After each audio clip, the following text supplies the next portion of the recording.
তো hey guys, আসসালামু আলাইকুম। আমি সকালে উঠে ব্রাশ করছি। দেন অনেকটাই সকাল, দেখো এখনও চাঁদ দেখা যাচ্ছে।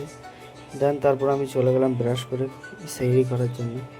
সেহরি খেয়ে দেন আবার সকাল হয়ে গেছে, আজকের দিনটা ছুটি ছিল। তো সকালে উঠে আমি একটু করছিলাম। দেন তারপর জোহরের নামাজ পড়ে নিলাম, যেহেতু জোহরের রক্ত হয়ে গেছিলো। তারপরে চলে গেলাম আসরের নামাজ পড়তে, যেহেতু ঘুমিয়ে উঠেছি, মুখটা খোলা খোলা লাগছে।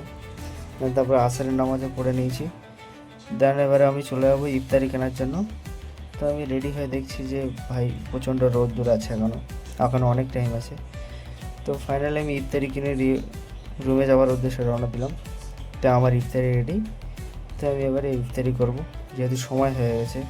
তো ইনশাল্লাহ আজকে 17তম রোজা কমপ্লিট। তো ভালো থেকো, সুস্থ থেকো। আমার ভিডিওটা যদি ভালো লাগে লাইক, কমেন্ট আর সাবস্ক্রাইব করতে ভুলো না যেন। আসসালামু আলাইকুম, খুদা হাফেজ।